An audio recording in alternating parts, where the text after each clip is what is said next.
In this presentation, created by Group 2, we will examine the Sino-Japanese War. Following the 1868 Meiji Restoration, imperial advisors sought to remake Japan in the image of the dominant Western powers.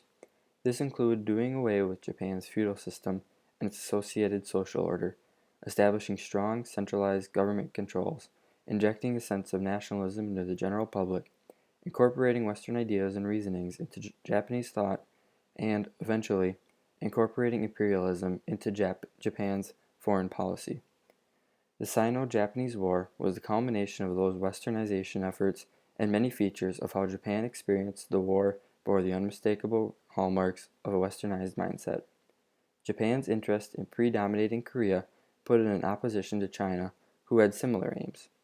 The situation escalated into a war between the two East Asian powers. Japanese motivations and portrayals of the war were laden with the themes of social Darwinism, national prestige, and Western-style military conduct. Japan eagerly embraced the notion of using Western ideas and advancements. In modern East Asia, John Miller finds many similarities between the West and Japan. He notes initially that Japan's successes as an imperial force were a result of the success of Meiji leaders in remaking their country on the model of the West. Japan's rise to power in East Asia was due to their embracing of all-out westernization. After gaining international prominence, Japan renounced Western colonial powers, yet similarities could still be found. Even after Japanese nationalists such as Tokomi Soho became very anti-Western, the views of nationalists still bore ideas and agendas brought over by Westerners. Tokutomi later stated during the first few decades of the 1900s that the nation had lost its ideals, and he was known to fully back the militarily dominant Japanese empire. Although Tokutomi renounced the ways of the West, he maintained his praise of the westernized Japanese government, military, and imperialistic ideals, much like the rest of Japan.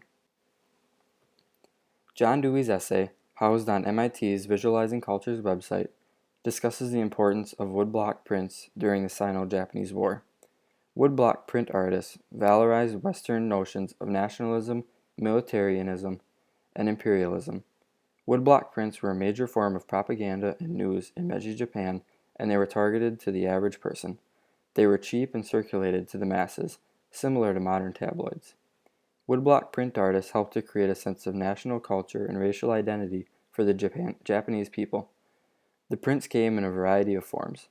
Some showed Japanese soldiers in heroic poses, almost like they had been staged for theatrical purposes. In line with Western notions of racial superiority, these prints made the Japanese army seem strong, powerful, and focused, while the Chinese were posed in weak, submitting ways. Other prints were very detailed and were designed to draw viewers into them for closer examination. Some prints showed the Japanese army viciously destroying the Chinese army, yet some others depicted a kinder, more compassionate side to the Japanese, which emphasized the Western imagery of genteel civility. This woodblock carving consisted of 3 panels and depicts the conquest at Pyongyang of the Japanese forces over the Chinese. It was created in October 1894 by Kobayashi Kiyochika, who is considered to be among the most famous woodblock artists of the time period. The key element to remember in its construction is that Kobayashi never actually witnessed any of the scenes he carved. Rather, they are all recreated from news articles and other reports of the conflict with the artist's imagination. A key feature of this work is how it dehumanizes the enemy. Notice how they are simply piled up and used as a stand from which to pronounce victory. Influenced by Western ideas of social Darwinism and racial superiority, this image suggests little regard for the life of the average Chinese soldier, some of whom are still alive and suffering in the pile, but, according to the artist, they deserve no attention. This, combined with the stark contrast of the Western-dressed Japanese army against the backwards Chinese forces, serves to illustrate the difference between the past and the future of East Asia. This image, titled Captain Higuchi, was created sometime in 1895 by Mizuno Toshikata, one of the noted woodblock printmakers of his time. This image depicts a Japanese attack on the Chinese army sometime in winter in an unknown terrain. The image shows a Japanese officer brandishing a sword, rescuing a small child left behind in the snow. This act of compassion and heroism is something that the Japanese people would have expected about their soldiers. Such an act would be a very honorable thing to do, and honor is one of the pillars of Japanese life. Note how the so-called civilized Japanese soldiers hold innocent lives high in regard, while the allegedly inferior enemies ignore the small Chinese child and continue to fire their weapons. Please also note the heroic-looking pose of the officer, how it seems staged, almost as if this scene was taken from a play and not a battle. This is intended to fan the flames of nationalism by emphasizing Japan's national prestige. Also note the dark-colored uniforms of the modern Western Japanese Army compared to the old-style, bright-colored uniforms of the Chinese in the background. This image, titled as Admiral Kabayama, is a single block print that was also created by Kobayashi Kiyochika. This particular image was created in February of 1895, just a few months before the end of the Sino-Japanese War. The civilized ways of the Japanese are shown in this print of Admiral Kabayama calmly reading a Western-style newspaper.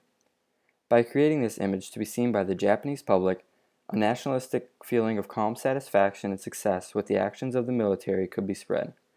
Feelings of calmness and satisfaction with the military would undoubtedly bring the support of Japan's peasants to the power of its westernized government and the imperialistic views of its military.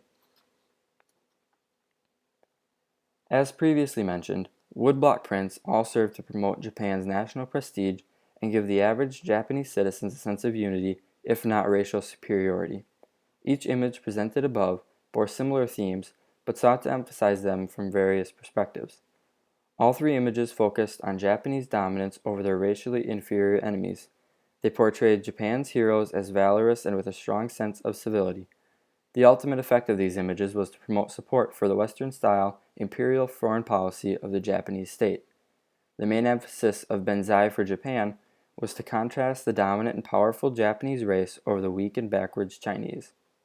Captain Higuchi highlighted Japan's civilized concern for the innocent in contrast to the barbaric Chinese, who ignored the presence of a child on the battlefield and continued to sling their weapons.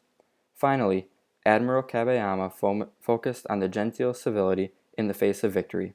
Calmly reading a Western-style newspaper, Admiral Kabayama became the face of Japanese satisfaction with an imperial war well won. A westernized mindset pervaded the Japanese perspective when it came to the Sino-Japanese War. The Western-style nationalism that was instilled in the archipelago's inhabitants during the Meiji era bled through as they executed and portrayed the imperialistic war. The military not only utilized Western weaponry, but they adopted Western uniforms and conduct. The woodblock print artists' portrayals also exuded a westernized mindset. When portraying Japan's war heroes, they were either the embodiment of national honor and prestige or the personification of genteel civility. Japan's enemies, on the other hand, were portrayed as inferior, backward people. This was a reflection of the country's embrace of Western ideas such as social Darwinism and racial supremacy. In the end, it is easy to see how successful Meiji leaders were in westernizing their people by considering their ability to create a sense of nationalistic superiority. Textual sources for this presentation consisted of the course text by Miller and DeBerry, as well as John Dower's essay on woodblock prints housed on MIT's Visualizing Cultures website. The works of art discussed are housed in Boston's Museum of Fine Arts and are reproduced by MIT's Visualizing Cultures website.